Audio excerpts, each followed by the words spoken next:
Hello, friends, and welcome back to Malicious Compliance Stories. I love when Karens use their husband's rank as a weapon. It's better when the husband isn't even a CO. In our first story, Karen decided she had the right to destroy our OP's property. But before we begin, don't forget to subscribe to our channel if you're new here and turn on notifications so you don't miss a new video every single day. Here we go. When your entitlement gets you fired. This all started nearly a year ago, but I finally found the correct sub for it. I work in an office that incorporates a number of different departments for a medium-sized company. A 40-ish-year-old lady starts in the call center on Monday morning. She does not like that it's a call center and promptly quits just after lunch. I don't know what job she thought she'd signed up for, but that's it, she's gone. Then just a month later, the same name comes up, listed as a new starter in marketing. Specifically, a small part of marketing that takes customer inquiries. They are, for all intents and purposes, a call center. Their phones are literally routed via a skill set from the main call center. But being a marketing function, they have a pretentious title, Marketing Inquiry Executive.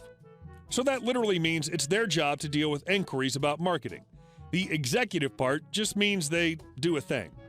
But of course, this doesn't faze our new hire, who's the same woman who left her previous job in the call center because she didn't want to work in a call center. On her first day, she parks in the closest space to the building, one of the disabled bays. She's asked to move her car by the receptionist, and our new hire replies, "I was told as it's my first day, I could take one of those spaces." I'm guessing her new manager meant one of the visitor spaces next to the disabled bays, but whatever. Now, allow me to describe the office parking situation. Directly outside the front door, there are 4 visitor spaces on one side with the 2 disabled bays, and on the other side, there are 6 spaces for high-level managers. All these spaces are clearly marked with paint on the tarmac and a sign about 2 feet high with either the person's name or visitor space 1, 2, 3, 4, etc. The main staff car park is adjacent, literally split from these spaces by a 4-foot wide path. You can usually get parked here if you arrive to work on time. If not, there's an overflow car park across the road. But again, less than 60 seconds walk to the front door of the building, even from its furthest corner. The next day, she's parked in a visitor space. We only have 4, and they're usually pretty busy. The staff car park is literally 4 feet of walking from the visitor spaces. She ignores the receptionist and leaves her car there all day. For the next few months, every time she's late enough to mean there's no space in the nearest car park, she either takes a visitor space or one of the manager's ones. More than once, she's made to move her car during the day as the manager is turned up and wants to park in their space. I and others make snarky comments to her every time we see her parking in a visitor space. "Just visiting today?" Or "I didn't know we could park here now," etc. Complaints are fired into her manager from all over the building, mainly reception, but she stops for a week or so, then does it again. She's also just the worst kind of person. She'll move other people's lunches out of the fridge to fit her own, then she'll steal cutlery to eat it. If someone with a closer space than hers goes out to lunch with their car, she'll run out and move hers to the closer space. She treats everyone in the office like dirt. I manage the IT help desk staff here, and more than once I have to remind her that my staff are her colleagues, not her servants. My favorite outburst of hers was when HR accidentally implemented a change that reverted everyone's email signatures back to their original job title. Of course, hers changed to customer service representative.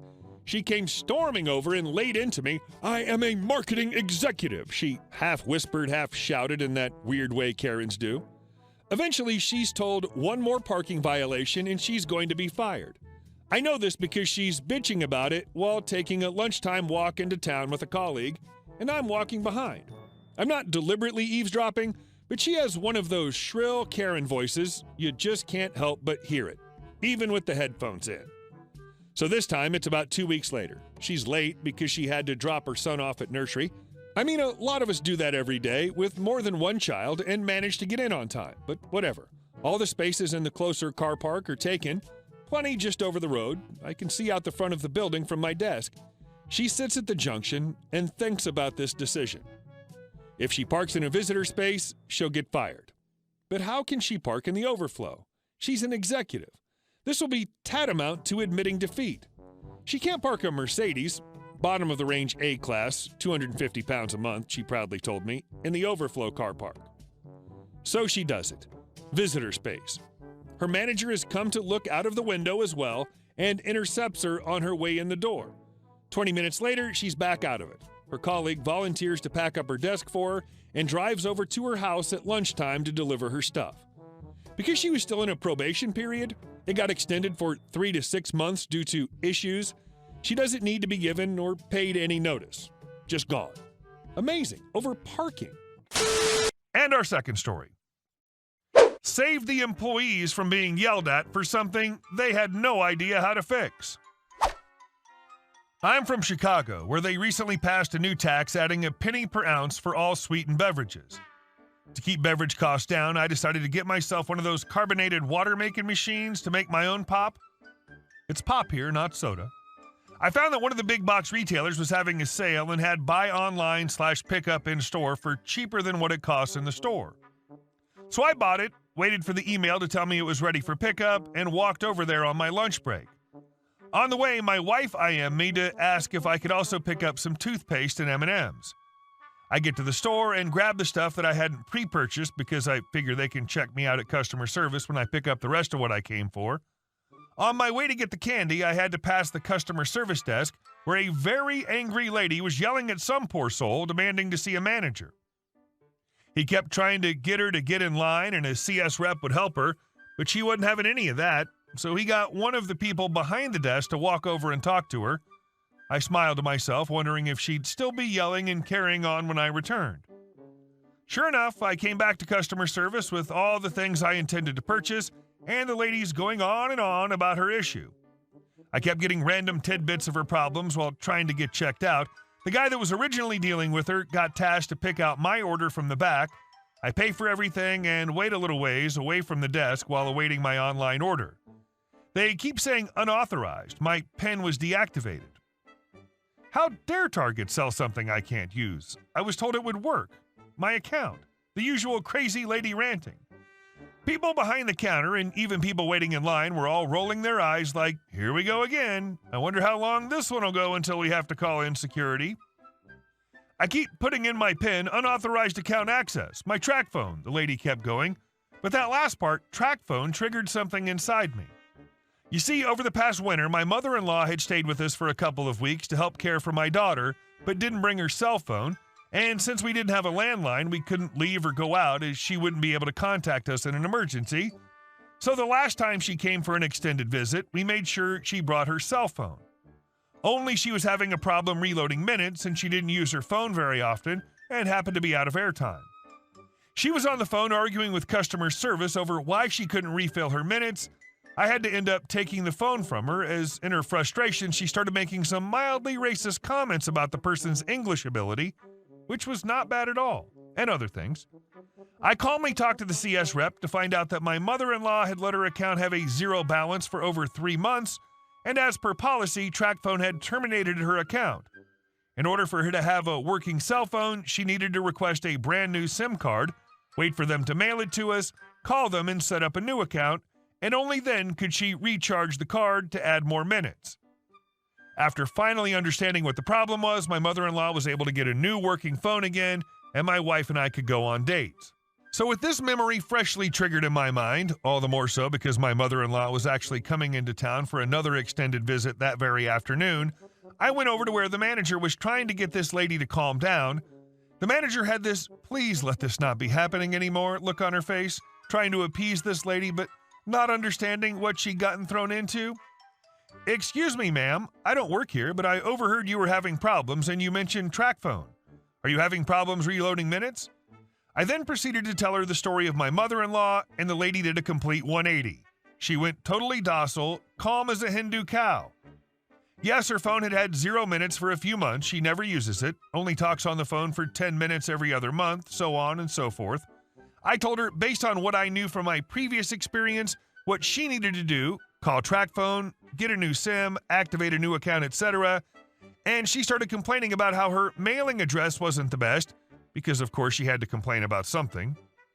By this time, the guy had come back with my online purchase items, so I paused in my explanation to take them from him, then made sure she understood what she needed to do one more time. All the employees just kind of stood there in shock, as if the person they blew off as just another irate customer had a legitimate issue. Just not one that they nor her understood. So everything being worked out, I walked on out of the store with my new purchase, which I've been pretty happy with once I started making my own ginger ale syrup. And our last story. Arrested our neighbors after the failure of much compromise warnings and attempts at peaceful resolution. My wife and I moved out here to the middle of nowhere, bought an unzoned vacant property. We got all the legalities figured out, got permits, and built our house out here. The previous owner apparently intended to create a large public outdoor pool. They built a huge pool enclosure, huge pool, but then abandoned the project and sold the property. They also had a bunch of neighbor issues we inherited. Our neighbors thought the pool enclosure / pool was an eyesore. We agreed with them and made it clear that we were figuring out how to correct it. We ended up filling in the pool, restoring the enclosure to make it a greenhouse, and created a huge vivaria.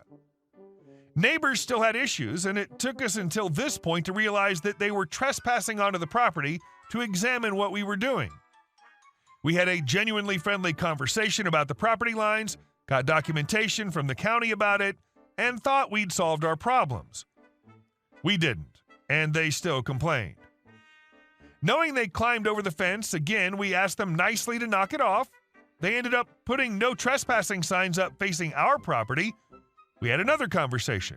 We put our own no trespassing signs up, and we planted some tall hedges / wildflowers to create another barrier. That was supposed to be the final warning, but we end up giving several more warnings. About a month ago, we had the county police trespass the entire family, make them leave, and make it clear that they'll be arrested if they come back. About 2 weeks ago, the neighborhood's 15 and 17-year-old came back onto the property, and we had them arrested for trespassing. A few days after that, we had the neighbor couple arrested for sneaking on.